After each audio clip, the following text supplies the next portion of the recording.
Hola, ¿qué tal? ¿Cómo están? Bienvenidos una vez más a este espacio en el cual nos encontramos adelantando las noticias. Mi nombre es Walter Brown y vamos a hablar de economía. Vamos a hablar de lo que nos está pasando a los argentinos, de cómo se encuentra la Argentina y hacia dónde se puede proyectar el futuro. Algo que tiene un signo de interrogación en el día de hoy, ¿no? Porque, bueno, estamos todos esperando qué es lo que pasa con algunas de las variables que más nos preocupan. Por un lado, con la variable sanitaria. ¿Qué pasa con la cantidad de contagios que se está viendo exponencialmente creciendo en la Argentina, ¿no? Hemos tenido el arribo de la variante Omicron al país y su rápida propagación en muy pocos días, junto con la variante Delta del coronavirus que ya estaba dando vuelta por nuestro país. El resultado ha sido números que realmente asustan, con promedios por encima de los 100.000 contagiados diariamente. Esto, sumado a los contactos estrechos, ha generado, más allá de la preocupación sanitaria, una preocupación económica. ¿Por qué? Porque esto ha generado que mucha gente tenga que dejar sus puestos de trabajo. Aquellos que tienen puestos de trabajo presenciales han generado un problema, ya sea en la industria, en el comercio, en los servicios turísticos que están en los momentos de mayor actividad por la temporada veraniega. Bueno, también las ausencias han complicado y mucho en la gastronomía, en la hotelería, situaciones que a los industriales le generaron una consulta con el gobierno, un pedido de modificación de los tiempos de aislamiento para poder evitar que la recuperación económica que se vio en el 2021 se frene abruptamente en este comienzo del año. Esta es una de las dos variables más importantes que está mirando la economía argentina en el día de hoy, en los comienzos del 2022. La otra es el acuerdo con el Fondo Monetario Internacional. Ese acuerdo que se postergó a lo largo de todo el 2021 porque era un año electoral y al gobierno no le convenía avanzar demasiado en las negociaciones, que se fue pateando para este 2022 y que ahora nos muestra el 22 de marzo marcado con marcador rojo como la fecha límite. Si Argentina no cierra un acuerdo antes de esa fecha, va a tener que afrontar un pago para el cual no tiene las reservas suficientes. Y eso la llevaría en un tiempo más hacia adelante a entrar en cesación de pagos, lo que implicaría un grave problema para la economía argentina. Por eso, todo el mundo económico, todo el mundo empresario, todo el mundo político está observando atentamente lo que pase con esa negociación, lo que pase con esas tratativas con el staff del Fondo Monetario Internacional. Nosotros lo vamos a analizar. Vamos a contarles cómo estamos y vamos a tratar de analizar hacia dónde vamos, con un invitado especial. Por eso ahora les propongo que nos acompañe primero con nuestros anunciantes y después sí, comenzamos con el programa. En San Juan, con grandes oasis productivos, potenciamos la agroindustria vitivinícola y olivícola. Lideramos la inversión minera y el desarrollo energético. En esta tierra hay oportunidad, una oportunidad auténtica. San Juan. Vicente Lopear, acción de pasarla bien en Vicente López. Hacelo saludando al sol en la costa, en bici, explorando, bailando o simplemente disfrutando. La costa de Vicente López, el mejor lugar para Vicente Lopear en verano. Y lo dicho, vamos a hablar de economía, vamos a hablar de lo que le está pasando al país, de cómo vamos a este inicio del 2022 y de qué nos puede deparar a lo largo del próximo año. Y para eso tenemos la visita de un amigo de la casa, el director de la Fundación Libertad y Progreso, Aldo Abraham. Aldo, Walter Abraham, ¿cómo te va? Muy bien, un gusto estar contigo. Lo mismo digo, gracias por acompañarnos como siempre. Y bueno, traslado la consigna inicial de esta charla, ¿no? ¿Cómo llegamos a este inicio del 2022? ¿Cómo ves a la Argentina en este momento? Muy complicada por algunas cosas que ya son evidentes. Estamos llegando casi sin reservas. Las únicas reservas que tenemos que son realmente del Banco Central y disponibles, pero vendiéndolas ya son las de las reservas de oro, con lo cual nos debe quedar a esta altura menos de 2.000 millones de dólares o menos de 2.500 millones de dólares de esas reservas para disponer, cuando todavía tenemos un tirón hasta cerrar un acuerdo con el fondo, que debería ser antes de marzo, porque hasta ahí puede ser que podamos usar las reservas de oro, que no necesariamente hay que venderlas, sino que se pueden prendar para conseguir más dólares prestados, hacerlas de alguna forma líquidas. Pero ya en marzo los vencimientos son de más de 5.000 millones de dólares con el Club de París y con el Fondo Monetario Internacional en su mayoría. Y si no hay acuerdo con el fondo que permita refinanciarlas, pues caeremos en cesación de pagos, lo cual implica volverse un paria internacional. Eso quiere decir quedarse sin crédito bancario del mundo, se nos cortan todas las posibilidades de exportar e importar. Y además el principal crédito que hoy cuenta el Estado, ¿no?, que es el de otros organismos internacionales como el Banco Mundial y el BID, eso implica una crisis fenomenal que nos puede llevar incluso a una crisis institucional. Sí, quizá no se está tomando la verdadera dimensión, ¿no?, de la importancia de este hecho, y se ha dejado pasar demasiado tiempo, creo yo, para iniciar estas negociaciones, o por lo menos para tratar de acelerarlas. ¿Vos creés que finalmente, más allá de este momento de incertidumbre que estamos atravesando, se va a poder alcanzar ese acuerdo, o lo ves al gobierno con pocas ganas de llegar a ese entendimiento? Mira, yo creo que va a haber acuerdo con el fondo y lo vengo diciendo desde hace mucho tiempo y con mucha seguridad, según algunos, una gran apuesta, porque el gobierno no es suicida. Esto que acabo de decir no es una novedad para ellos y por lo tanto tiene todos los incentivos del mundo para llegar a un acuerdo. Eso no quiere decir que no vaya a negociar lo más duro posible, ¿no? Y por el otro lado, como para bailar un tango se necesitan dos, hay que pensar también en el Fondo Monetario Internacional. Y el Fondo Monetario Internacional nosotros debemos 1/3 de su cartera de crédito. No es gratis para ellos que la Argentina caiga en cesación de pagos, más en un contexto internacional que está cada vez más, digamos, se está volviendo cada vez más desfavorable para aquellas economías emergentes que tienen problemas y que por lo tanto una caída en default de la Argentina y una crisis como la que acabo de decir de la Argentina podría tener un efecto dominó, ¿no? O sea, no solamente quedar acá acotado en nuestro país. Así que yo creo que acuerdo va a haber, que no lo hubo hasta ahora porque hay que imaginarse que parte de la alianza en el poder piensa que acordar con el Fondo Monetario Internacional es acordar con el demonio. No hay mucha gente que quiera pagar el costo político, el costo de imagen de aparecer arreglando con Satanás.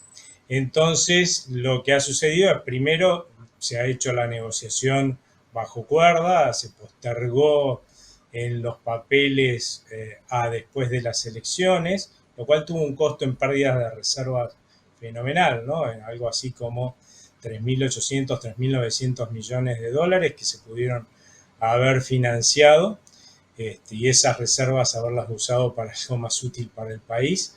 Pero bueno, no se pagó el costo político de hacer este acuerdo con Satanás antes de las elecciones.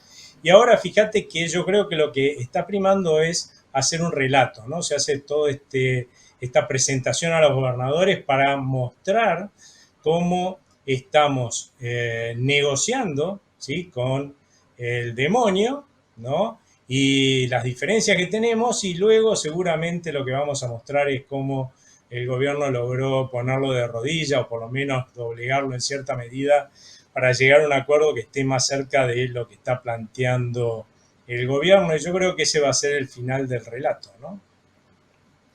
Ahora, mientras se está en esta etapa de negociación, transcurre la vida, ¿no? Y la vida para los argentinos es haber pasado un 2021 con una inflación de casi el 51%, haber arrancado el verano con cortes de energía.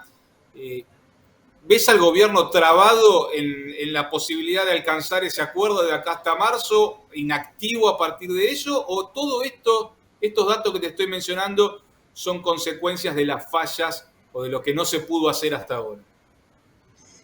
para mí son consecuencias de un plan económico que muchos dicen que no hay y que ese es el motivo por el cual no se tiene un acuerdo con el fondo. Ahora, cualquiera que haya presenciado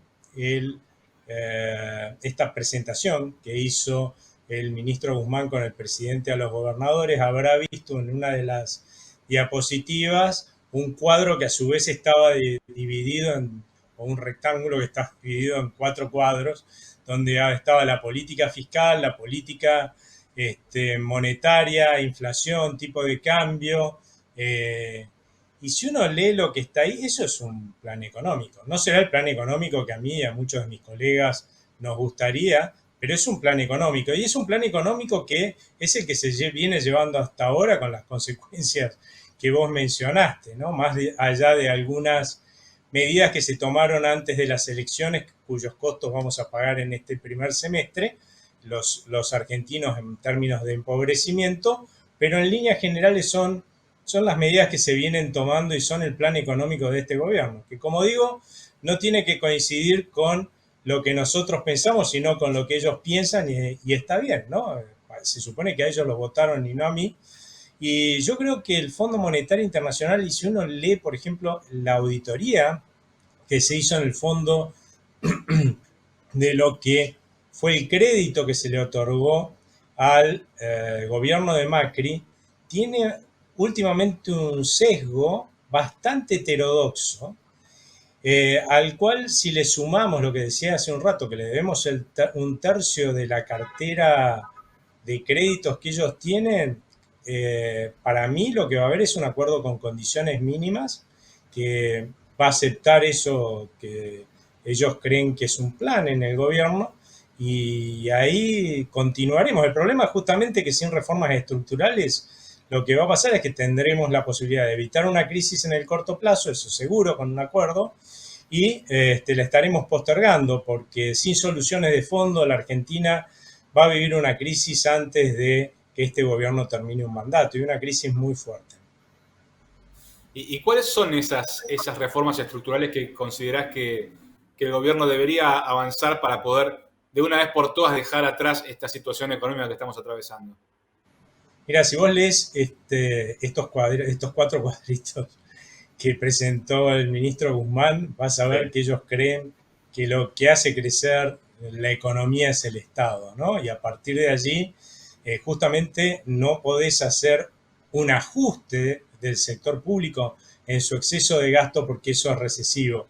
Entonces, ¿qué sucede? Que empiezan a aumentar los impuestos sobre el sector privado productivo, que entre paréntesis ya en 2020, según el Banco Mundial, la Argentina estaba en el puesto número 21 entre 191 países entre los que más se exprimían con impuestos a sus empresas. Y durante todo 2021 estuvimos aumentando más los impuestos y ahora los quieren aumentar aún más todavía, con lo cual estamos ganando posiciones seguramente a lo pavo, ¿no?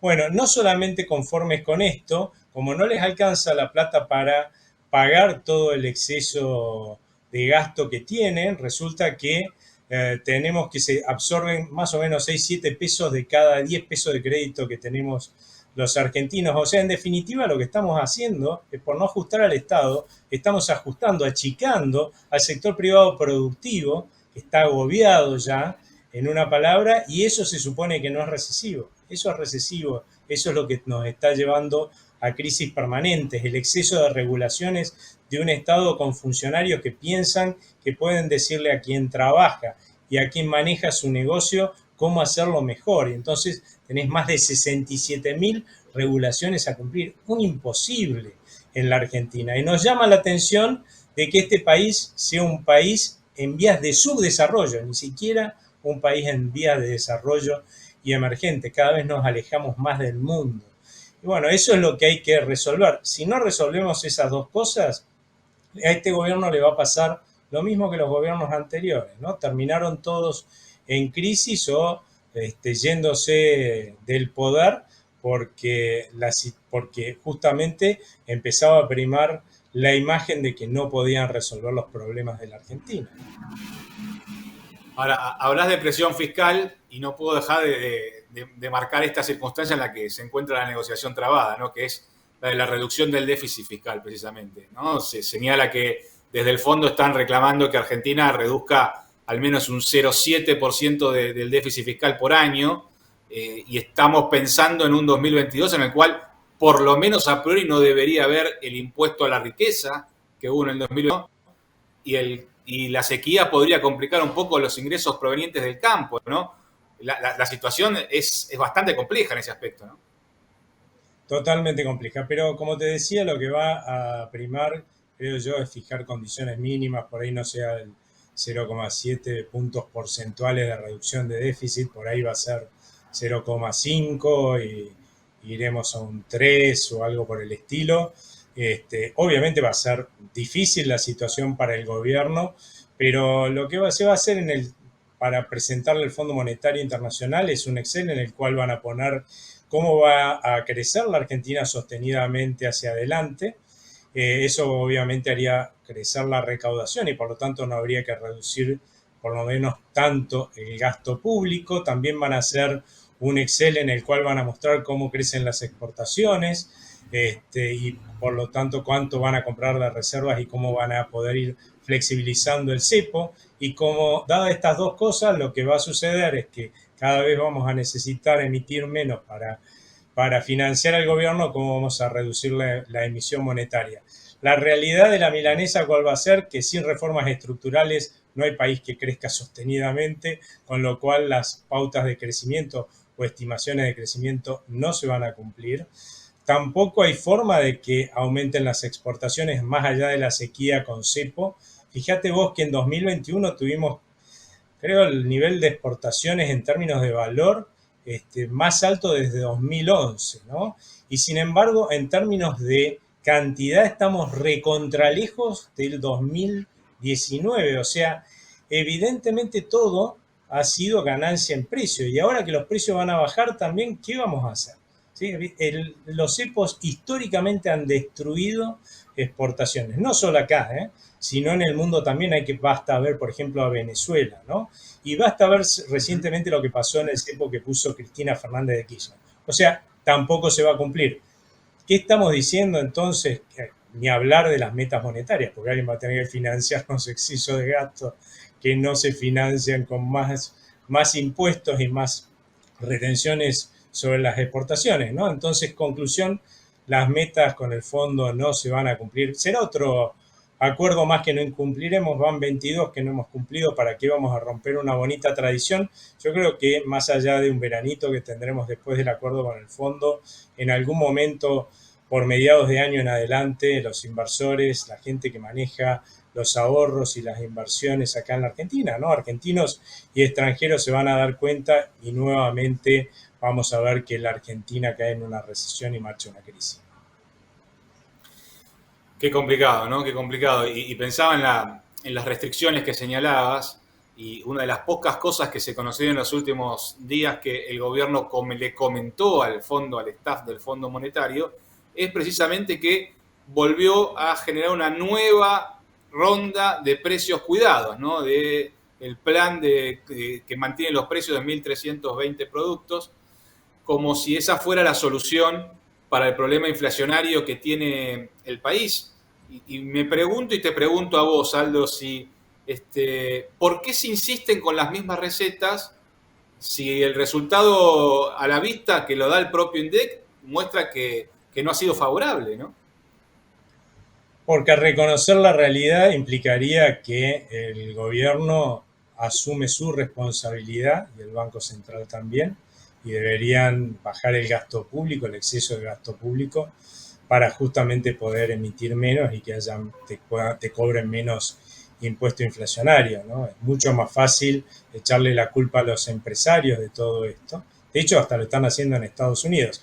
Nosotros desde 2020 que venimos diciendo va a haber inflación en Estados Unidos, y fíjate, porque están emitiendo a lo pavote, la Reserva Federal decía no va a haber inflación. Después empezó a subir la inflación y empezaron a decir, bueno, por ahí no va a ser después de 2023 que vamos a ajustar la política monetaria, será finales de 2023, ¿sí? Y nosotros seguíamos diciendo, no, esto va a pasar a finales de 2021, principios del 2022, vamos a empezar a ser más austeros con la política monetaria en Estados Unidos. Y claro, te demostró la realidad, o sea, se impone la realidad.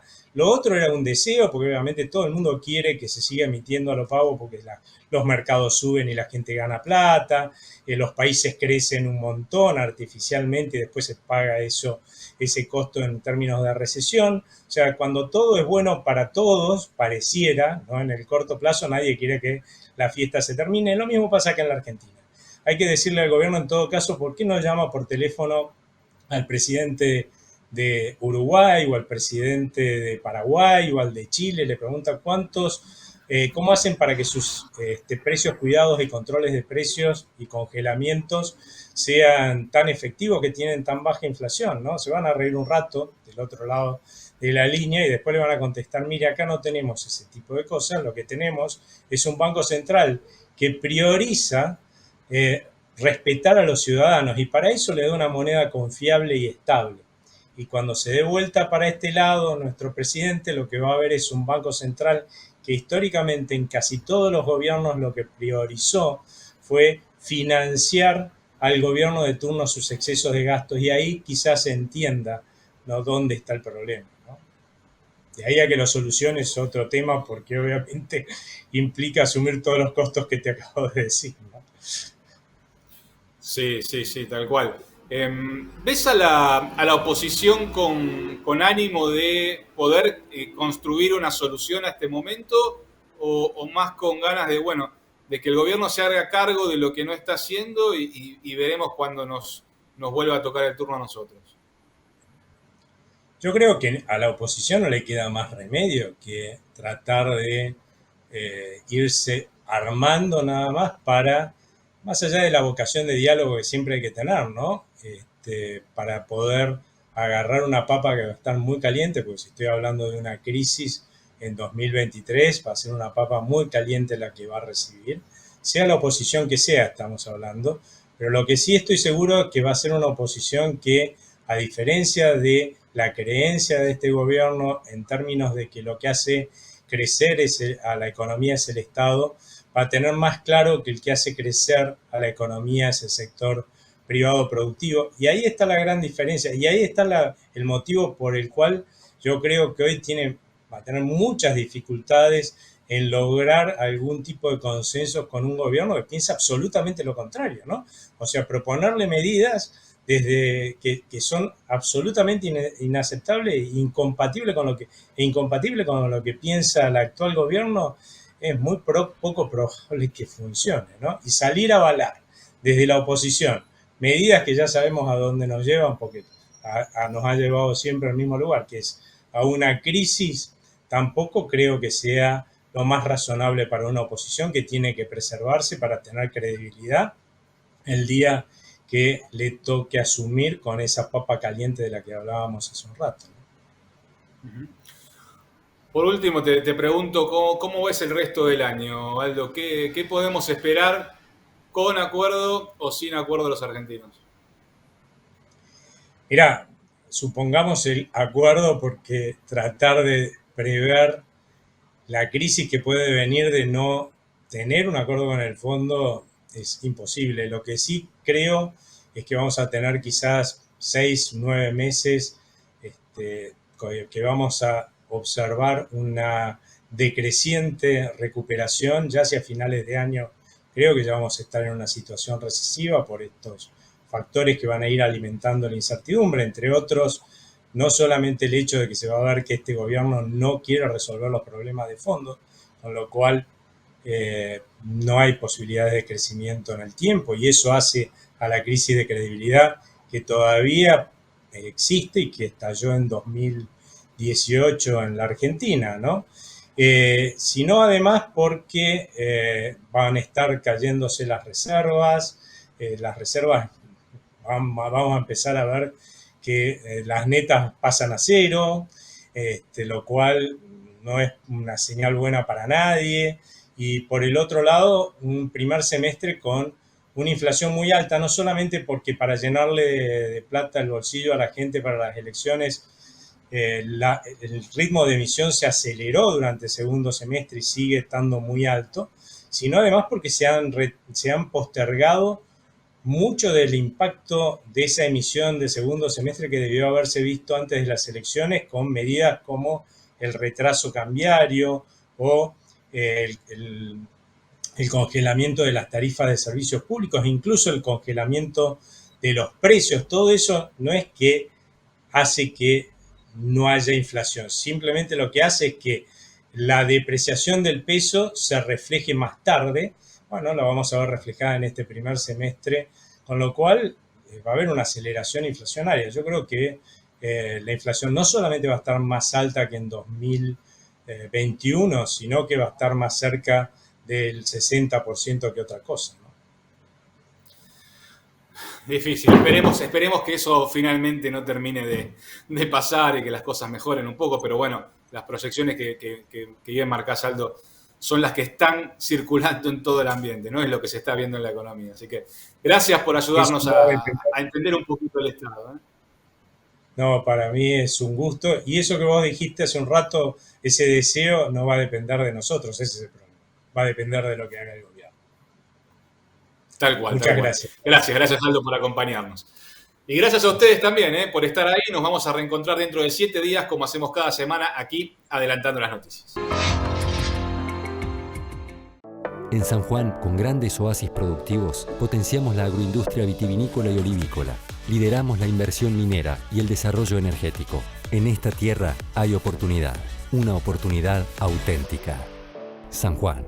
Vicentelopear, acción de pasarla bien en Vicente López. Hacelo saludando al sol en la costa, en bici, explorando, bailando o simplemente disfrutando. La costa de Vicente López, el mejor lugar para vicentelopear en verano.